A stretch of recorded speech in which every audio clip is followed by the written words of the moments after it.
we asked for exactly what we needed, and we typically got it. Then we started having to prioritize our lists. Like, what do you absolutely can't live without, you know, and then prioritize it. So we started doing that. And then maybe we'd get a few things.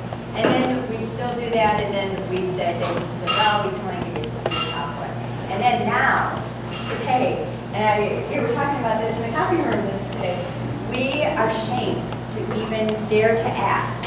We are afraid to ask, because if we ask, we have to suffer the fallout. There's no money. What do you think you're doing? How dare you? You know, that whole piece. Now, that's how we feel. Although, when we asked for staplers for the copy machine, it was, you know, people don't want to. They're afraid to ask because we know how much it costs. And that is what's happening now. We don't get asked what we need. We have to beg, borrow, and lift things off the side of the streets that people leave out to bring into our classrooms.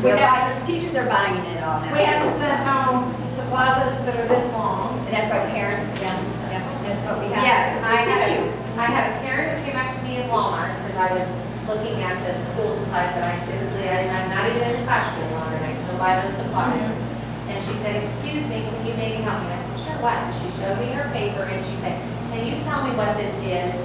And I said, that is a ream of paper. And then I said, are you freaking kidding me? You have to bring that now? I mean, I said, oh, really? And she said, wait, and I said, I'll show you what that is. And I said, here it is. This is part of your back to school thing, along with Clorox wipes and Kleenex.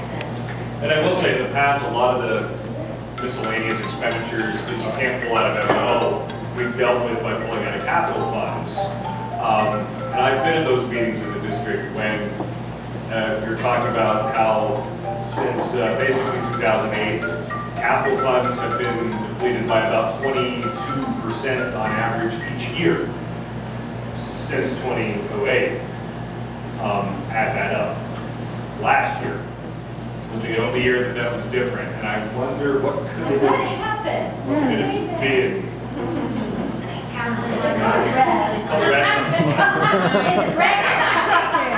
Red something. So yeah, for almost a decade, 22% each year cut out of capital funds. But doesn't the capital funds pay for like building upkeep? It pays, and for our district, it also significantly pays for transportation to make up for the transportation windfalls, which is huge for a district like that. So by begging from Peter to pay Paul, there are all these other services that are not being provided to the students. And so when you say, I'm sorry, when you say transportation, you're talking about the busing system. Sure. You're talking also about transportation for special needs. For athletics, and you got it. right. What about also after school sports and that kind of stuff? For after school busing, Yeah. Anything. And that really adds up. It gets really expensive. And in rural districts, busing your teachers. Yes. Yes. Yes. So We do have, Tipton. yeah, Tipton. We have a van that goes from district office every day. I think at least 6. Is that? I don't know, I just Yeah, think I know we're either. doing this. Some ungodly hour of the morning. Yeah. You know, they leave at like 6 to go up there and they leave at 5 to come back. So those teachers have a 12-hour day. I just love this slide because I lived it. We in the classroom have lived it. I can see it. I'm like, yeah, that's what happened. Right There it is. That's what it is. So how did we get here? It didn't happen overnight. In '95, we passed the most expensive charter school law in the country, as well as open enrollment and site-based decision making. I'm not saying charter schools are bad. I think we have an excellent charter school here. I'm just saying that that was one of the places that we started dividing money out. In '97, school tuition tax credits, or STOs, began for private schools. In 2000, we passed Prop 301, which takes a percentage of sales tax and puts it into education. In '06, we passed school vouchers, which were deemed unconstitutional because it was money going directly from the state to private schools. So then they changed it and allowed it to empowerment scholarship account, which is a debit card that is given to the parents to use for educational purposes. but there's no, I'm sorry, and I'm from another state, but there's no monitoring. Bingo. They're supposed to turn in receipts, but we don't have personnel to go after people who don't. And the parents who don't benefit from that, or parents who don't use it properly, how are they penalized? They typically are not. Parents know. There's no resources. What for the it. F, There's people? no accountability. In Okay. 2016, we passed Prop 123, and I'll talk about that later. In 2017, ESA, Universal ESA was passed, and that's what is now Prop 305. So I have a question, so between the 206 and 211, I mean, it seems to me that a good lawyer can argue the case that no matter what you call it, an apple is an apple. So why have they not gone back to argue that? No matter what you call it, if the apple is unconstitutional, just calling it an orange doesn't make the apple unconstitutional. I agree. Because I don't know it's why. not present, that's why I don't know they why. don't want to fight it. The original empowerment tuition voucher was made for students with special needs. Right. And the idea was is that if your student could not, if you could not provide the education needed within your traditional public schools, that the state was going to allow the parent to go somewhere else where they could. That was the initial reason for that empowerment scholarship. And then what they did is they simply moved that to encompass everyone. That what works for them. But when you think about it globally, when you think about national or statewide, it was a way for them to just say, we don't want to deal with improving the overall Arizona education system. We're just going to give you guys, we're going to throw money at you and let you people figure it out on your own because we know you're going to fail. We're going to do the quick. Is that correct? We're just going Instead to throw money at you guys and hope that you do the right thing, but the majority of you won't. So before the Great Recession, we were ranked 47. Between 93 and 2016, we lost 2.3 billion per year in revenue. And the largest cuts came, they cut funding for full-day kindergarten, they cut capital funding, and the building renewal formula, which takes care of building new schools and major repairs. I believe that's some of what we're Maintenance. talking about.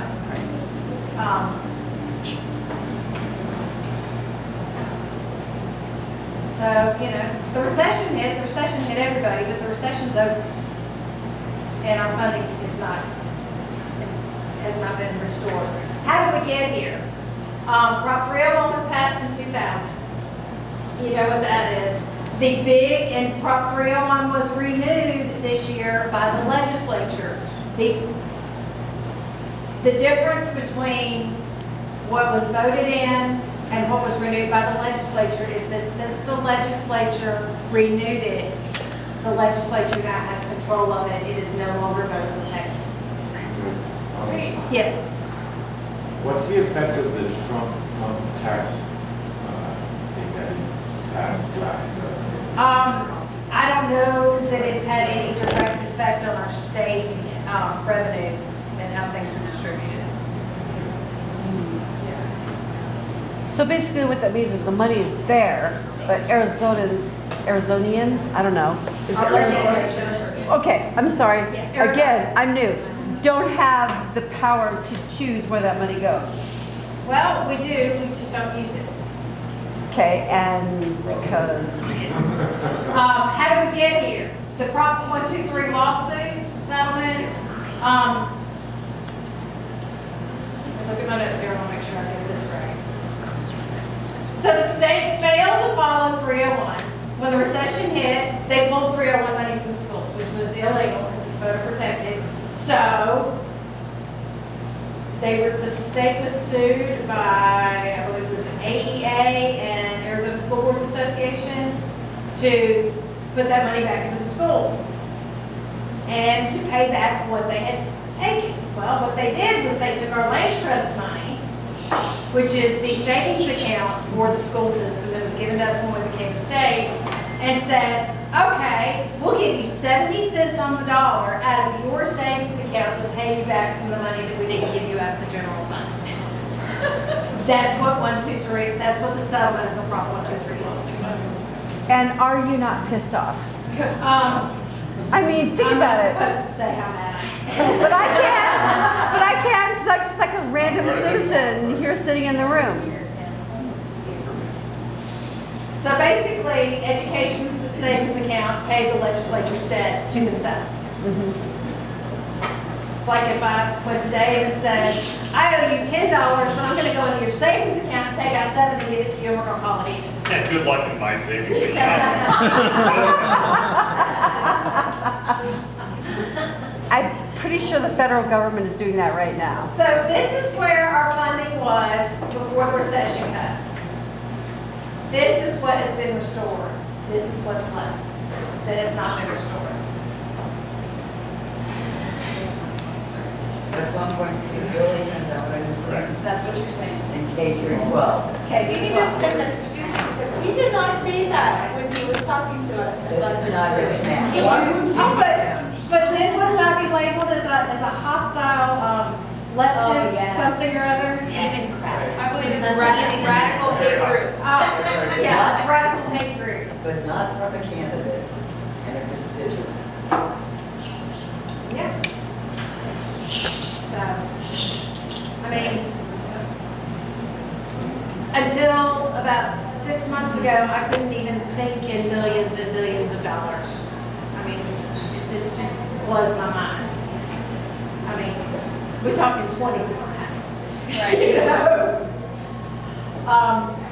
1997 school tuition organizations, or STOs, and in 2011 empowerment scholarship accounts. They're similar, they're like cousins. I'd say probably first cousins. School tuition organizations, people who have the ability to, can contribute to a school tuition organization for anyone except their own child. And then those go to pay private, sometimes religious schools, sometimes not, their vouchers by another name. And what ends up happening is George says, I'll put in $100,000 for your kid if you'll put in $100,000 for my kid, and they'll both get their tuition paid and we'll both get a tax credit. That's how that ends up working. ESAs were originally created to serve students with special needs. And they were expanded in 2017 to be universal, and the universal expansion does not protect special needs students, does not give them any priority. The current law does. So can I add something here? Because what we will hear from our current legislators is they are pro-choice, which this is the model that they try and use for pro-choice. But this is what they're talking about, because here in our district, we do not have equal choices. We don't have these choices. So in our district, by our legislators, there is no equal, pro-choice just means pro for the wealthy people somewhere else. Or for people who live in a place where they can get those Right, services. but it is not an equalized choice throughout our district, right? Right. It's also interesting you should bring up the phrase school choice. The first publication to actually include that phrase was in the South, right after desegregation. But that's Just what thought they- I'd point yeah, it that's what they call it. Curiouser. Yes. But that's just Oh, Jamie. That was Julia. Oh, stop. Oh, stop. Don't even get me started on the I mean, for those interested in discrimination issues, it's definitely worth noting. Remind me to tell you what we call those schools, So, okay. off the record. So, and I will go on to say, not everyone who receives an ESA misuses it. There are people that receive ESAs that use them for exactly what they're intended for. And give all the documentation and follow all the rules and do all the right things. But there's no accountability. We don't have the manpower, we don't have the resources to enforce the accountability. Who's we? We, the state of Arizona. Are you kidding me? I wish I was. Doesn't that constitutionally have to be included in any law or initiative that The funds, sources right. to manage what you intend to do? Yeah, but our legislature has proven that the laws of the state don't necessarily apply to them. And there's no incentive at the Department of Education to do anything different from this, because we have a superintendent who does not believe in public education. So even who should be advocating for public education. Well, The state. but we have two really strong pro-public ed experienced educators that are running for that position. Absolutely, Yes. yes. Yeah. So please How research many it. years has it been since an educator was the superintendent of public instruction in Arizona? I think you said over 20 years. Plus, I think. Since the superintendent of public instruction was educator. So let's basically hope that the state of Arizona does not pull a Betsy DeVos Yes. Well, we and already get have- some, right? We already have one. And, but no, let's not pull that in future, Right. moving forward. Let's not pull a Betsy DeVos, who's nothing about So lighting her own pockets. some of the current issues due to inadequate funding are large class sizes. I saw a post today on social media that a teacher friend of mine said, I just got my 35th student in my 5th grade class. Oh, So not only does large class sizes affect student achievement, it increases teacher attrition because they get burned out. It increases school violence because you can't meet the needs of every kid academically, socially, emotionally. Every kid can't ask every question they need to ask. They can't get an answer. You have all kinds of stuff going on. And then you have that little covert stuff that kids do in the classroom that they can get away with because you've got too many bodies to keep control of. right, you can't monitor, but, You can't monitor. but the long and the short of it is nationally, where does Arizona fall in this? Second high. Okay, but that's what, because when. But I mean, think about it. I'm the AG's annual reports, it's a 2-page thing. And what I was confused about, and I talked to Carol, it's like when I was reading, because, you know, you hear class size, but to read the AG report, the class sizes are like 22 to 1, 25 to 1, and I'm like, what, 30. you know, they're talking about all these, you know, but those are average class sizes, and so when you factor in all these, you know, so it's very deceptive. Very And- right. And I Right. was trying to find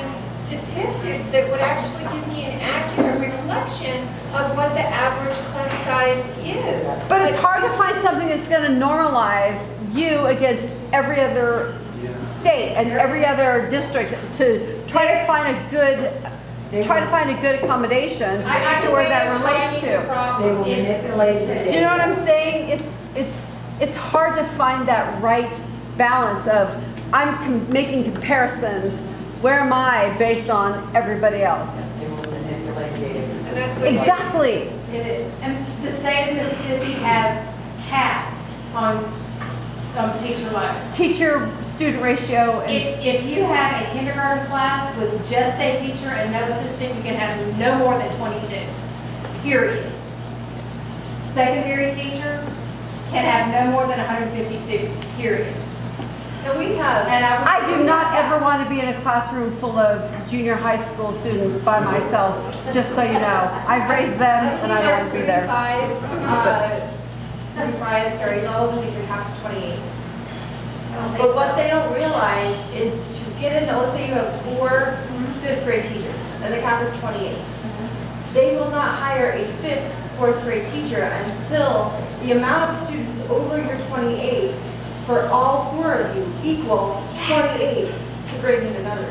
So you Right. could have 7 more students in your class before they will consider another teacher. And let me just say, Wow. 7 more students is exponentially more than 1 more students. It's huge. So, you know, large class sizes, it contributes to a lot of things. Our counselor to student ratio is horrendous. The American Association for School Counselors recommends 250 to 1. And right now we're at 600 to 1? 900 to 1? And I'm Yeah. mistaken. Yeah. Like What's the highest? I think it's us. I think that I makes believe our- sense. Yeah, we have 3 times more students But who's 50? per counselor. We're funding, but I believe we are the highest on counselor to student ratio. Alabama or something like that? Alabama's probably better than us. Ew. That's spooky. No, I think we're the highest on counselor to student ratio. Mississippi. We are, we're the highest, they're just not today. And, you know, our community faces this, a lot of rural communities face this in our state and in other states. Not only is it difficult to get people to come because of the compensation, Not everyone wants to live in a small town. Okay. I love it. I moved here 2 years ago. You couldn't pry me out of here with a crowbar or an atom bomb or anything else. I love it here. I moved my teenagers willingly, which is a miracle in itself. Here from the home that, I mean, they've lived in one house their whole lives, which just blew my mind. And I moved them out here 2 years ago. They willingly came. They love it. We would not be anywhere else. But I'm the exception. I am not the rule. And, you know, when we get young teachers in here, they come in, they get a couple of years experience, and they go someplace, they go to a bigger area, they go someplace where they can make more money, and then we have to bring more new teachers in. And it's a vicious cycle. And our kids and our community are paying the price. Suffer. They suffer. So is our, I'll say, is KUSD providing any incentives to attract and retain new To the faculty? extent that they can. To the extent that they can. For example, 301 compensation, our district does give teachers 100% of 301 compensation, when not all districts do. They withhold some to pay for professional development, things like that. Our district gives it all to us. So to the extent that our district can, they do try to, what do I want to say? They give us as much as they can, but they can't give us what they don't. What does that mean, 301 compensation? Okay, Proposition 301 is award, that money is awarded to districts separately from the general fund. And our district gives it directly to the teachers. And that was All like, 301. that was like 17% of the pie slice? It was like 17% of the pie slice. That- This just shows average teacher salary for Arizona and all of the states that touch us. I will tell you, beginning teachers in Kingman, I think they're up to 33. I haven't seen the new numbers. I think beginning teachers are up to 33. We started at 28. The average teacher salary in Mojave County is 37. Susan, the one question I have when I see, I moved from California. I know what the cost of living is there. It's insane. Right. Can they be, I'd like to see them equalize. Salaries I would are like not to see based on that cost too. of living. Because, Salaries are not based on cost of living. no, they're And- not, but I will say, this is one example of that.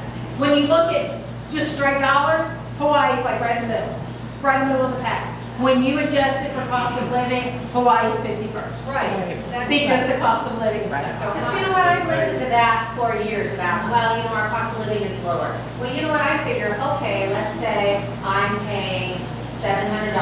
I mean, I don't think our housing is cheap here any longer. But I pay let's just say I can find an apartment or something for $700. Well, you know what, if somebody's making $30,000 more, I would gladly say, okay, I'll take $12,000 of that and apply it to my rent. There's still a deficit there, you know, so I know they use that whole, well, the cost of living, but you know what, when you look at Kingman and you say the average home price is now like $162 or something like that, and you bring in a new teacher at $33,000, really? With student debt.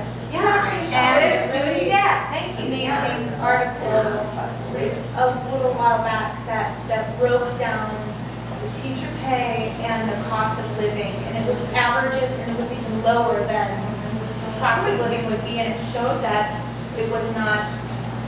Can we talk about the fact that these people are professionals? And if we thought about the corporate, they're not bringing their management team for X, Y, and Z reasons.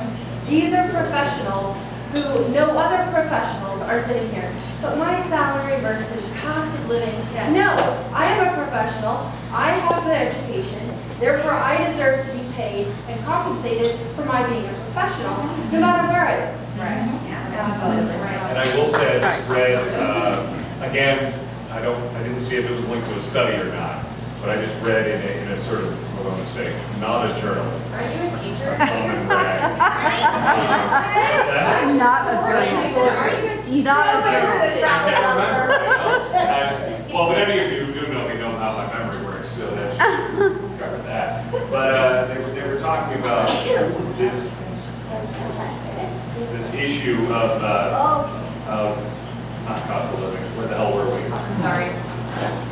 Professional salary. Talking about- Yeah, teach how Red for Ed has impacted hiring practices this year. Oh, yes, And yes. it's actually been incredibly positive.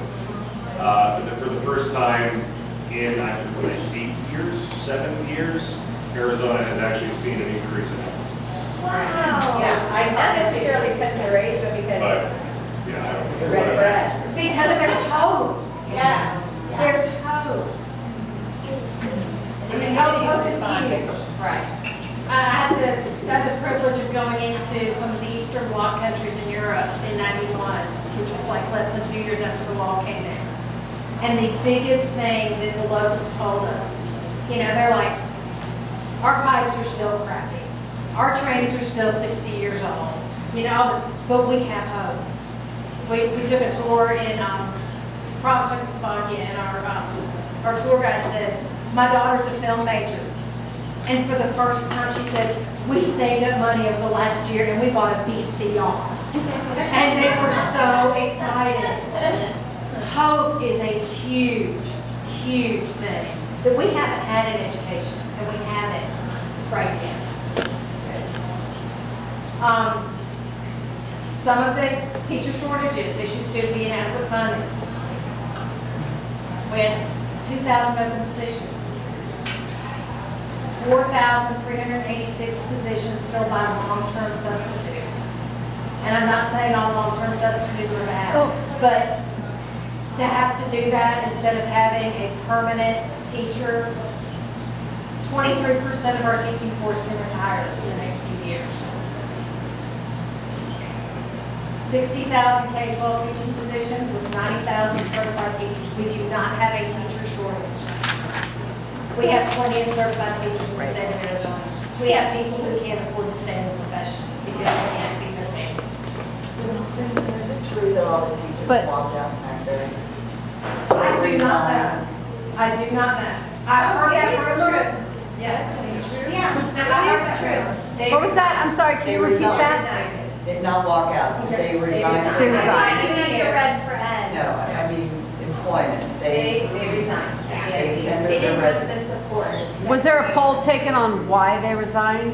They resigned because they did not have the support. Think about it. Yeah. Did they walk away from their job? No, they left over the summer. No, they, Okay. the great thing is there's plenty of jobs available and all of them are doing something else. But Right. they resigned from that position Okay. because they did not have support from their board Right. and their district. That allowed them to, that gave them any type of impetus to stay where they were? They were going to That made them be, feel valued or made them feel? disciplined because they took sick days to support Red for Ed. Okay, wow, that speaks volumes. That's a political thing. So in 2016, a survey of 130 districts and charters found that 4 weeks into the school year, almost 465 teachers had resigned or walked off the job within the first 4 weeks of school last year.